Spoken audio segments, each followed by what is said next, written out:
Yeah, so I'm Jason Reid. Little backstory quickly. I won't bore you with that. I know we're tight on time, so I'm going to try and keep it super tight.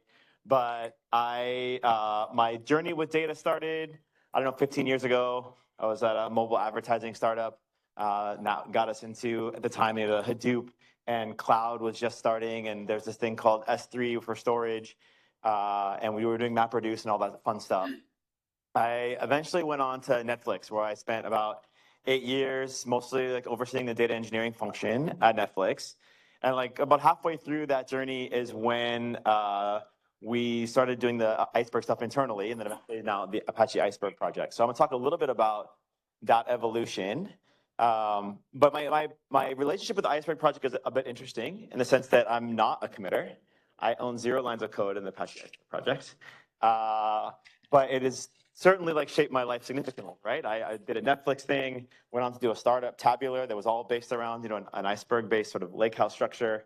Ryan Blue and Dan Weeks, my two co-founders there, were the guys who originally like authored all the Iceberg code. And we worked closely together at Netflix. And so the lens I'm gonna sort of give you on the Netflix story today is one from more maybe the practitioner side. Like, I care a lot about Netflix or Iceberg and how it does what it does, and table formats and ACID semantics and all that good stuff. But I honestly, like, to me, it's a means to an end.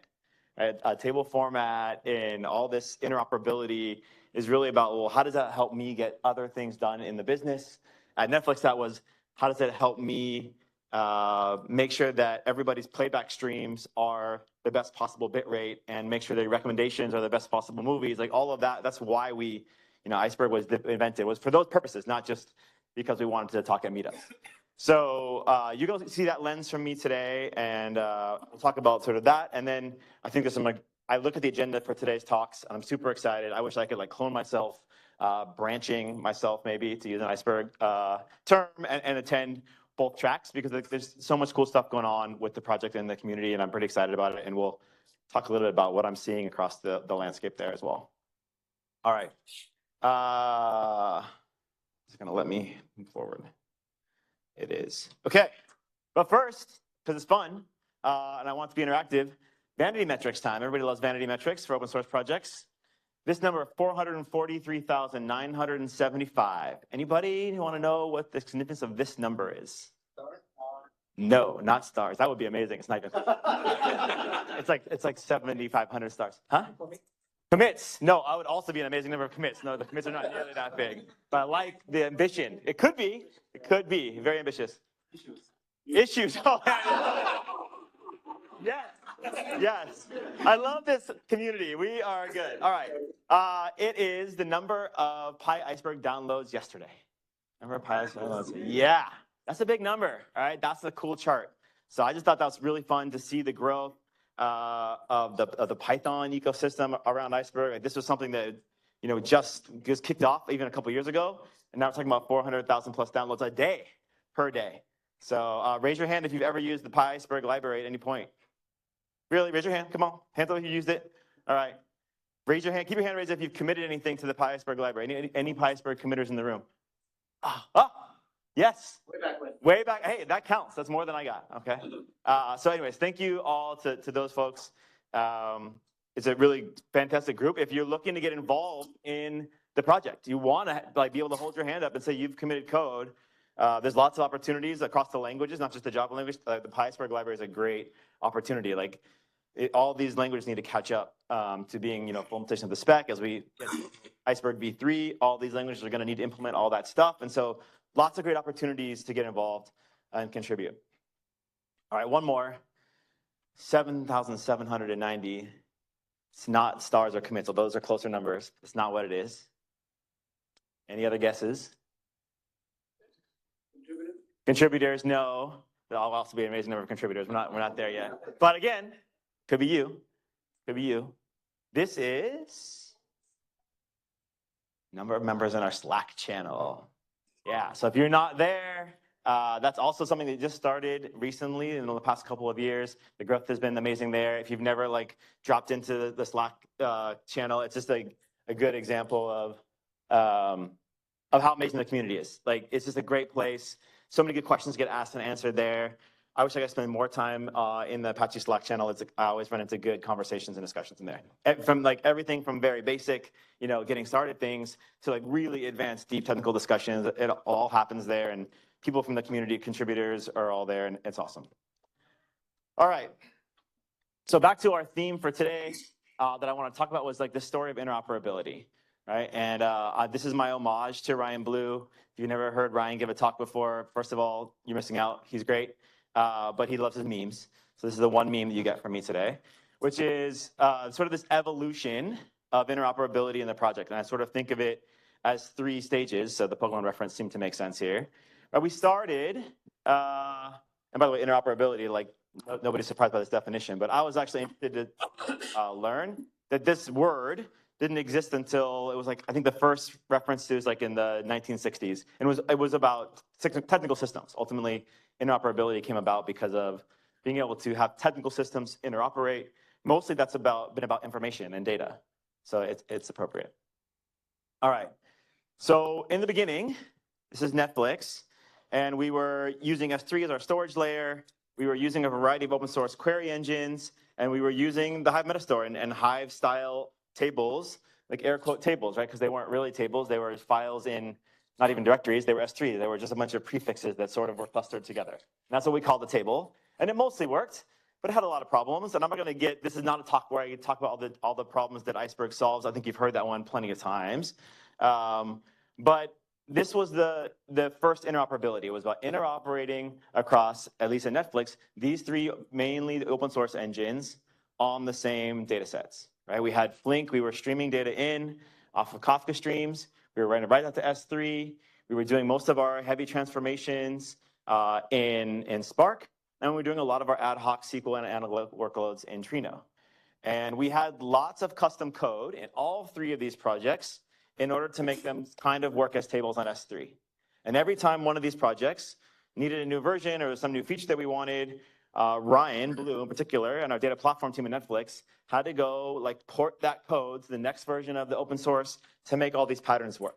And I've heard, like, now that I've talked to so many data teams across industry over the past many years, I know lots of different companies have done like similar tricks that we had played at Netflix around like, well, S3 is eventually consistent, and so we'll sort of have these like what we call the batch ID pattern at Netflix. We'll write all the new data to like a different prefix, and then we'll do prefix swapping, partition swapping in these Hive tables when we want to make things live, and it was error prone. And so that wasn't great. And this is like the first thing that Iceberg solved. And of course, because we had the Hive Metastore at the time, the thing that we were using as our catalog, which we'll talk more about as we go here, was the Hive Metastore, because that's what we had. And so like the first sort of catalog concepts inside the Iceberg project were not surprisingly based around the Hive Metastore. And that gave us a bunch of stuff, right? Already, just by getting Iceberg into the mix, we got a bunch of really powerful abilities. And this is the stuff that I cared about at Netflix, the things that allowed me and the data engineering and analytic teams to do.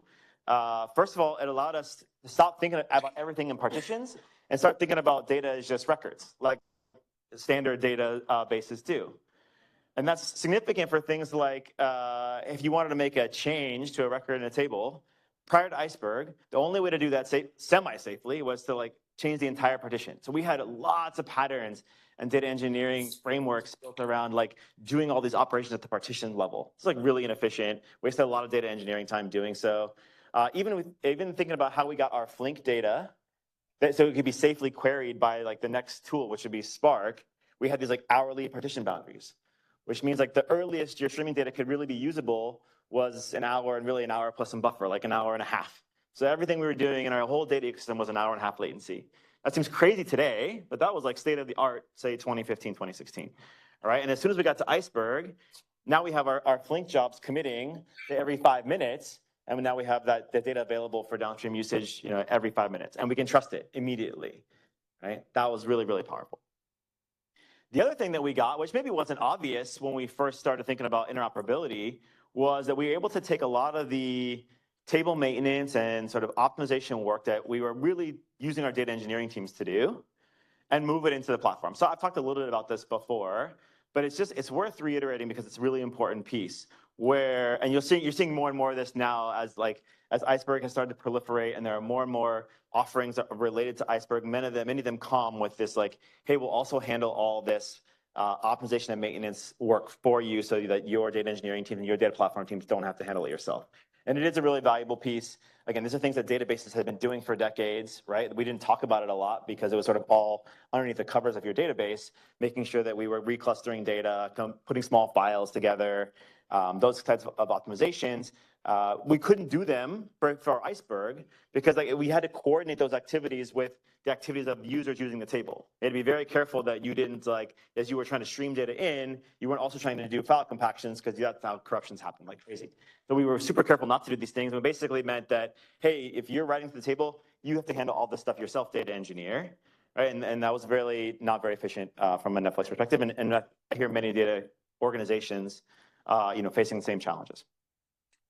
And then the other one that we got, and I shouldn't say we necessarily got just because of Iceberg, because actually if you go find the original literature on Write, Audit, Publish, you'll find a talk I think that I gave like in 2014 maybe. We had first launched this pattern inside Netflix where we write data to a table, and we want to do our data quality checks. But that could be just simple things like primary key checks or foreign key reference checks, but other anomaly detection. We used it a lot in fraud, payment fraud, and then Netflix. We had certain credit card bin transactions would shoot up, and we know that somebody was trying to proliferate fraud on the Netflix platform. Things of that nature. And then once we were satisfied that actually all the data was good, only then would we quote unquote publish it and make it available for downstream use cases. And this was good for a lot of reasons. The biggest one was improve our data quality. That's obviously important. Ever more important now that we're talking about AI. Data quality is still really, really important. Shocker to nobody in this room. But also the cleanup. If you wrote bad data and then the next job picked it up and you didn't have a chance to check it, before we finally came around to realizing the data was bad, it had proliferated all the way down to some dashboard, and you were spending weeks trying to clean it all up. So sort of this catch it up front was a huge efficiency gain for us. So like I said, we were doing this before Iceberg, but Iceberg made this much, much cleaner and simpler, and then really sort of codified it with the notion of using branches. We can branch a table, we can do this work. If it's all good, we can check it, and then we can write it back. And we can do that across multiple engines. So the typical pattern for us at Netflix was do your transformations in Spark, and then do all your audit work, which is mostly SQL work, in Trino. It was just faster and more cost effective for us to do it that way. So we were using actually multiple different engines to do what is kind of a long running transaction, right? And that's how I sort of think about the Write, Audit, Publish pattern. And so we got that, and plus a bunch of other new things that unlocked, so being able to do hypotheticals, right? We have a model that was trained on a certain version of data, and then we want to try a new model, a new set of features, where we can sort of just branch that table, run all the same pipelines, try it out, and if it works, great, we can sort of productionize that, and if it doesn't, we can just throw it away, and we haven't hurt anything. So sort of CI/CD for data sets. So that was cool. We got all that with sort of the first flavors of Iceberg, and those were big wins, and you started to see the project get some traction on Netflix, at other companies as well, and becomes an Apache project. And then sort of the next phase of evolution of the project is going multilingual, right? And I think this was always the plan. If you think back to the project in its infancy, primarily what Iceberg is a specification, right? It's a table specification. It's this is how you should interoperate with these files, and it should have these shapes, and it should have these schemas, and here's what a transaction looks like. It's a specification. Now, obviously, the original reference implementations were in Java because going back to the original engines we were integrating with Flink, Spark, Trino, they're all Java-based engine. It made sense that we did the first implementations in Java. But being a specification, it obviously is free to be implemented in lots of different ways. And so I just showed that the number of downloads for PyIceberg. But now we have there's a Rust project that's doing the specification. There's C++ implementations. There's Go implementations. And that's all nice from a technical perspective, and it's great for the community to grow. But again, as a practitioner, why do I care? Well, I care mostly because it unlocks a bunch of new compute modalities on that same set of data. So not just the JVM-based engines, Spark and Trino and Flink as examples, but a whole multitude of other things. C++-based engines like StarRox, Rust-based engines, Data Fusion, Python-based things like DuckDB, or combinations of those things, right? And that's just really great, right? It's sort of this idea of interoperability starts to become much more universal, not only across languages, across engines, across different types of processing. We're doing transformations, we're doing analytics, we're doing streaming, we're doing batch, all this stuff with Iceberg at the substrate. So that was, a really nice step in the evolution. So what comes next? And then there was REST, the REST catalog, of course. We weren't resting as a project. If anything, we're picking up speed at this point. And this was, the genesis of the REST catalog was actually mostly around the time that we founded Tabular.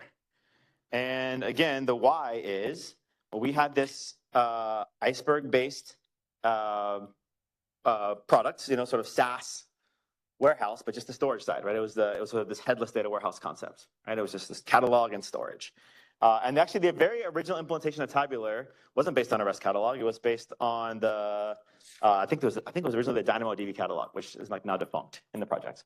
But what we quickly realized was, okay, well, if we're going to have this SaaS sort of headless data warehouse, it's pretty useless unless everybody can connect to their compute engines to that thing, right?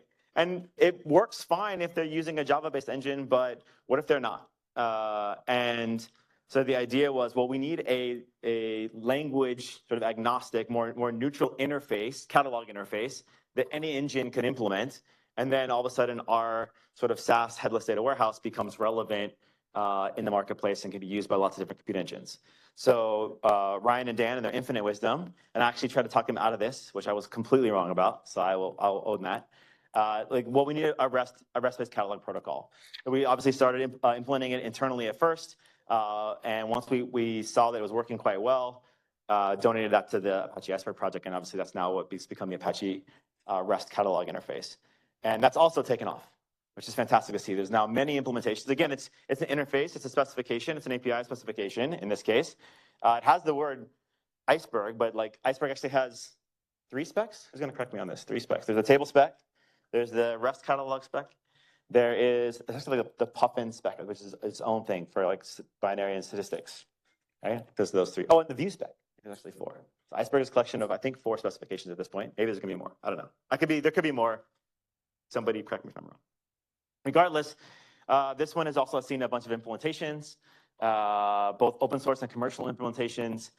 Things like Gravitino, Polaris, obviously, Unity Catalog, Glue now has a REST interface, Nessie, which was originally sort of this very much branch-based catalog interface, also can speak REST. So it's been really cool to see that happen. And again, it's standardization, not only now at the table specification, but also at the catalog level, which is where all these engines interface.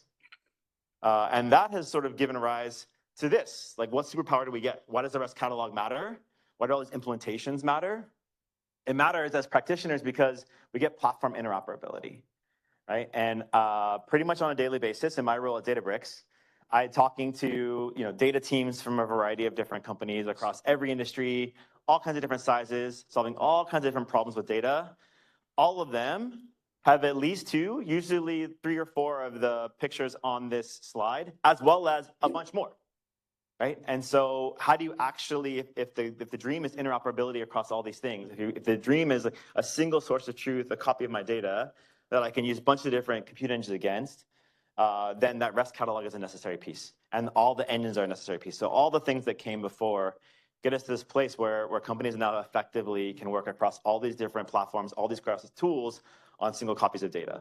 That's really, really powerful stuff. And as Ryan Blue would like to point out, like this is a bit unprecedented in history. Like, yes, a lot of these fundamental concepts are the same from databases of old, but the notion that we have shared storage across multiple different compute engines, that's just not something we've been able to do before, and Iceberg has really unlocked that. And I think that's why you see so many people in this room and the power of the community, and it's been fantastic to watch. It's been really, really great for me to be able to see the growth of this thing. It's not what we set out to do. We set out to just make sure that Trino and Spark and Flink could all work on the same tables, but it's awesome that it's taken off this way. A happy accident, as Ryan will say. All right.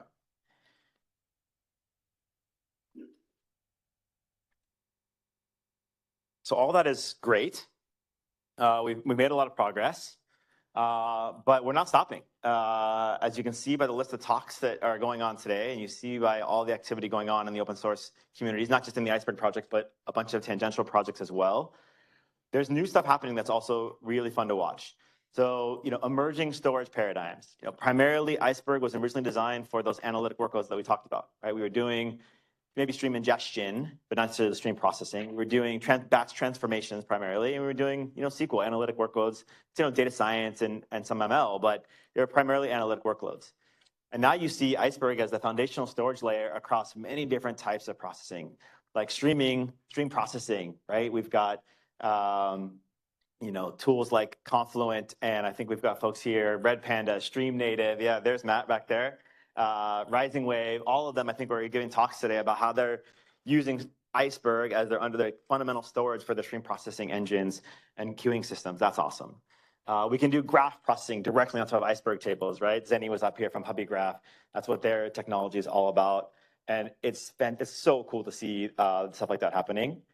And beyond, right? So I think the reality is as we move into AI, Gen AI, agentic AI, like being able to store data and interoperate against data that's not just our standard tabular data sets, right? Not just our superstructured stuff. What about all the unstructured stuff? Our AIs love unstructured documents and text and images and video. And we're going to want all the same capabilities on those types of data as we do today on our structured data. And I hope that the Iceberg project and community has a role to play in that. And I think Jack is here, and talking about LanceDB and some integrations that are happening there. I'm like excited to hear about what's going on there. Very cool. And then I think I was here 3 or 4 months ago, and somebody asked me a question about, well, can we do transactional processing on Iceberg like OLTP? And I was basically said, no. Whatever you do, don't use Iceberg as an OLTP. Now I'm up here saying, well, what about this hybrid, high HTAP style where we can do transactional and analytic together? And I think there's a talk today about, well, yeah, maybe it wasn't about a singular thing, but Iceberg plus something else, and coordinating those things so you could have transactional semantics and analytic semantics sort of in a package deal. And I'm just excited to see where all this is going. I think it's super fun to watch, and we have so many smart people solving so many different problems across the world that I think we can do it, and it's awesome. And I'm happy to hear those talks today. So that's like on the storage side. I think other things that are interesting that Iceberg is unlocking in terms of what superpowers do we get by adopting this technology and investing is these sharing paradigms, right? I've done more times than I'd like to count in my life as a data engineer. The standard like data ingestion pipeline. Somebody lands a CSV somewhere in some FTP or some bucket, and I have to write code to hoover it up and put structure in it and do a bunch of checking and just to put it into an Iceberg table.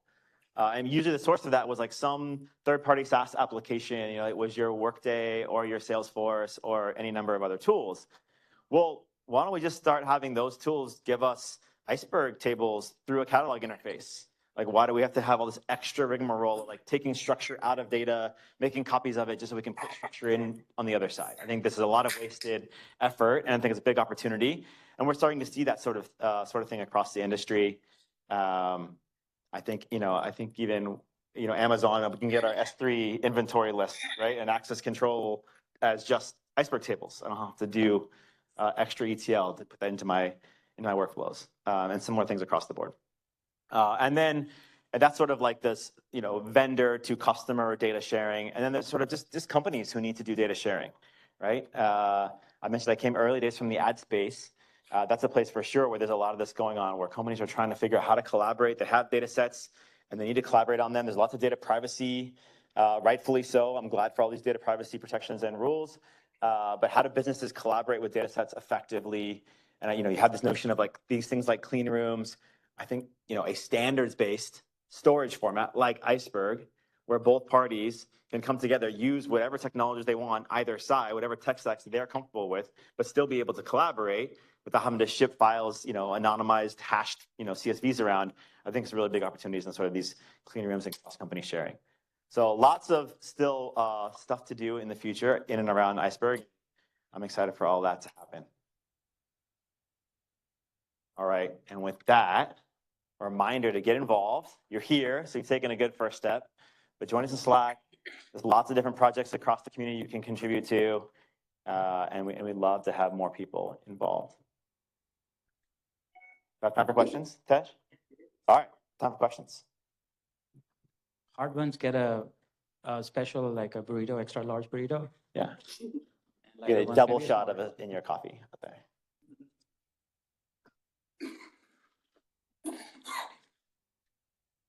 Answered everything. Awesome. My work here is done. Yeah. It's easier, it gets recorded. Yeah.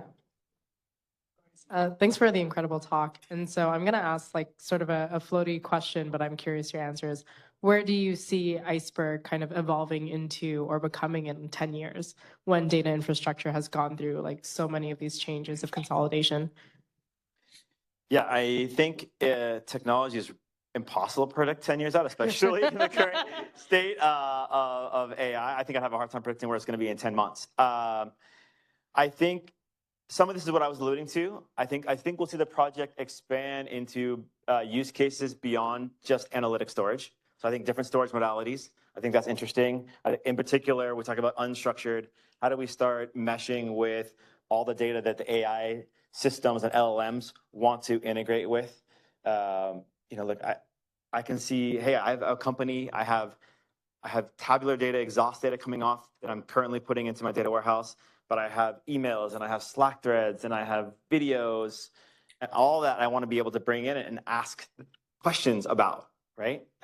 This is like it's analytic use case, but in a whole new regime. And I think that's definitely an area that if Iceberg doesn't evolve to be involved there, it may get left behind. In years, we might not be talking about Iceberg anymore. I'd hate to see that happen. So I think it needs to continue to evolve in that space.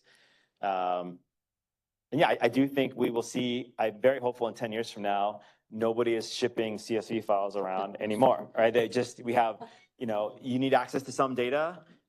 You want access to your government's data about whatever it might be. Oh yeah, they've got an Iceberg catalog. Hook up whatever tool you want and go do your analysis.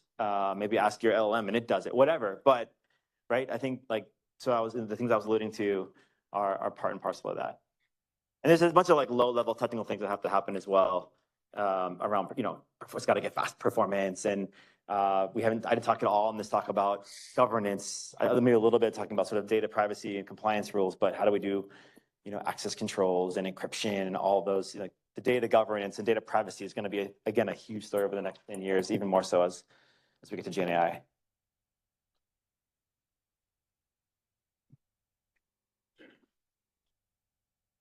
So for cross-platform interoperability, so how would that be like, in your opinion, on the unified access control cross-platform? Yeah. I kind of skipped over this a little bit. So what we're seeing emerge now as sort of a common pattern here is this like notion of a catalog of catalogs of sorts, right? Most of this interoperability at the platform level comes from a suite of catalogs. And it goes also together with once you start getting all your data from companies that sort of have their own Iceberg catalog as the interface to their data, right? So now you have to sort of have, I get a catalog of data from my CRM system. I get a catalog of data from my cloud provider. I have my own catalog of data, that's sort of first-party data. And in order to bring all this stuff together, I have this sort of catalog of catalogs. And so this is happening today through sort of federation, catalog federation, and there's ongoing efforts in the community even to make notifications across these catalogs more seamless so that everybody has the current state of all the world. And so that's sort of step one. Step two is then, well, how do we do effective governance across those things? How do we make sure that access controls are applied correctly? There are some primitives in the Iceberg REST catalog API today, and actually even some of the auth stuff got split out so it can be, I think, more pluggable in the future, which is healthy. But exactly, coming to an agreement on what are the privilege sets that we're going to have across these data sets, and not just tabular data sets. We get to things like video and audio as well. That gets more complicated. I think it's still unknown. I think it's an area where the community still has a lot of work to do. And partnerships across these, I talk with all these companies on a regular basis about this problem, and we're trying to come to solutions. Our customers are driving us towards solutions, and that's good. But I think it's still an open question. One more.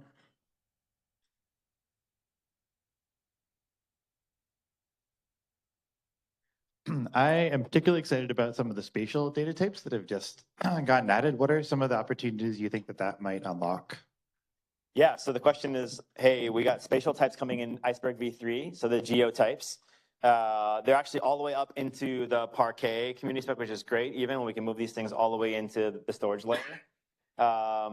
I know, like, I can only I can speak for many things. I'll speak for what I'm looking forward to at Databricks in particular. So the company where this is the stuff I care deeply about.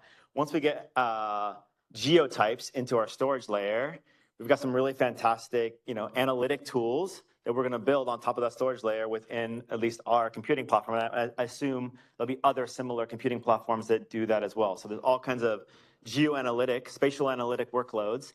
I'm not an expert in, but like, I know they exist and that they're powerful, and there's lots of opportunities to do powerful geospatial analytic techniques. That now become available not just to highly specialized engines. Right? The whole point is like, hey, separate compute and storage.